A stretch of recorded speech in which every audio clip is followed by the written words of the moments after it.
New details have emerged about Prince William and Prince Harry's alleged falling out. Royal historian Robert Lacey has made a number of claims on the family rift in his new book. Tensions between the brothers reportedly began over how fast Prince Harry and Meghan Markle's relationship was going. So BBC Royal correspondent Jonny Dymond is with us now to break it all down. Jonny, thanks for joining us. I got to admit, I really don't know much about Robert Lacey, but we say he's a historian. So can you talk a little bit about the claims in his new book and what we know about the current state of the relationship between the two brothers? Yeah, sure, Anne-Marie, because Robert Lacey is probably one of the grander royal historians. His first book, Majesty, came out in the 70s, and it's seen as one of the more authoritative books about the Queen and about the royal household. So what he says, what he writes, we take pretty seriously, and it is pretty explosive stuff. It considers all this ongoing allegations about bullying that came out just before that interview that Harry and Meghan gave to Oprah Winfrey. Allegations that came from staff at Kensington Palace that Meghan, the Duchess of Sussex, had bullied several members of staff and left others feeling very concerned.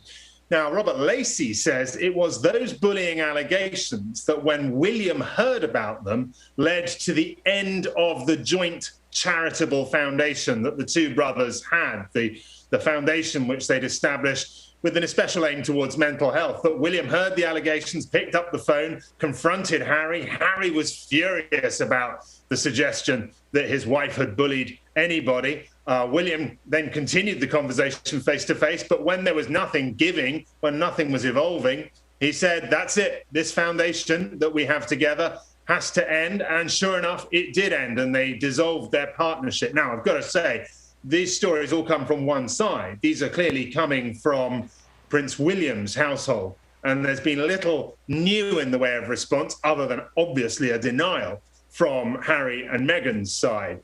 But they feed into the continuing distrust, the obvious difficulties that this once incredibly powerful relationship now has. And those difficulties are evident in the fact that they didn't speak to each other at the funeral of their grandfather, the Duke of Edinburgh. They barely spoke to each other.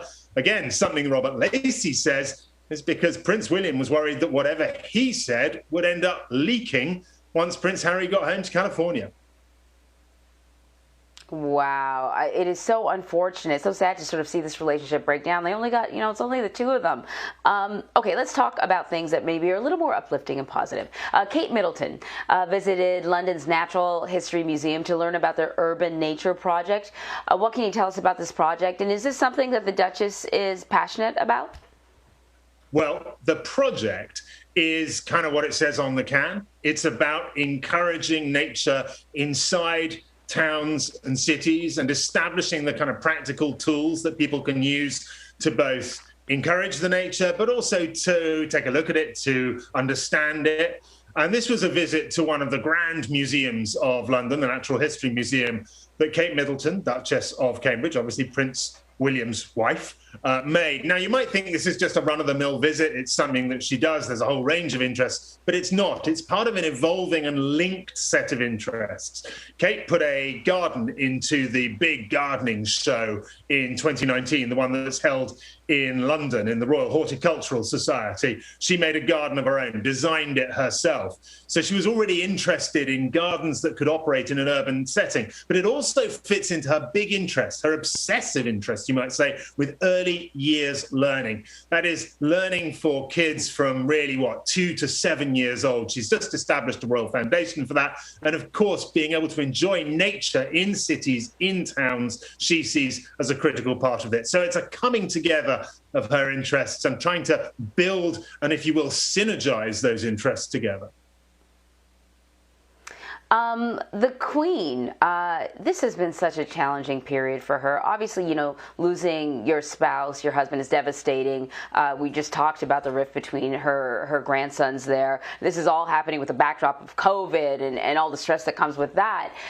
But, she was all smiles. She was at an event the other day, the Royal Ascot on Saturday. She looks really good. She looked great with President Biden. How important is the Royal Ascot event to the Queen? Well, the word royal sums it up. You know, if there is one big hobby, one obsession that the Queen has, it is horses.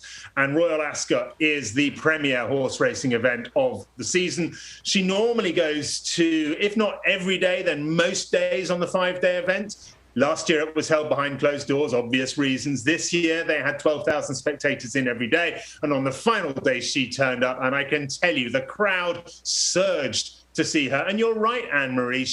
I don't think she's putting on a brave face. I think she is enjoying life. I think she understood that the Duke of Edinburgh was nearing the end of his life for some time. And she's reconciled to that. But she is out and about. And whether it is greeting the Prime Minister of Australia, whether it's seeing the US President, whether it's going and enjoying herself at Royal Ascot, she is having a really good time. And the crowds are loving it too. Oh, well, that's very good to see and to know.